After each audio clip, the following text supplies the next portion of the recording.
Alexa Gabriel R. Pamplina from the periwinkle class, and today I want to share a little about myself, especially two passions that bring joy to my life.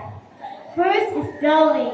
My love for drawing began when I was just 4 years old. It was all about random doodles and squiggles that filled countless pages. But even in those simple drawings, I found a sense of freedom, a way to express myself without words. My second passion, and the recent one, is playing the piano.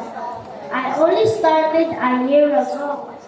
And two things I adore about it is first, the joy of creating random beautiful tunes, just letting my fingers dance across the keys, improvising, singing what melodies emerges pure magic.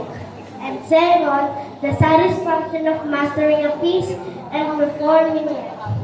The feeling of sharing that music with others is truly rewarding. So drawing and playing the piano, these are things that make me happy. Thank you for listening and letting me share my passions with you. Good afternoon to all of you.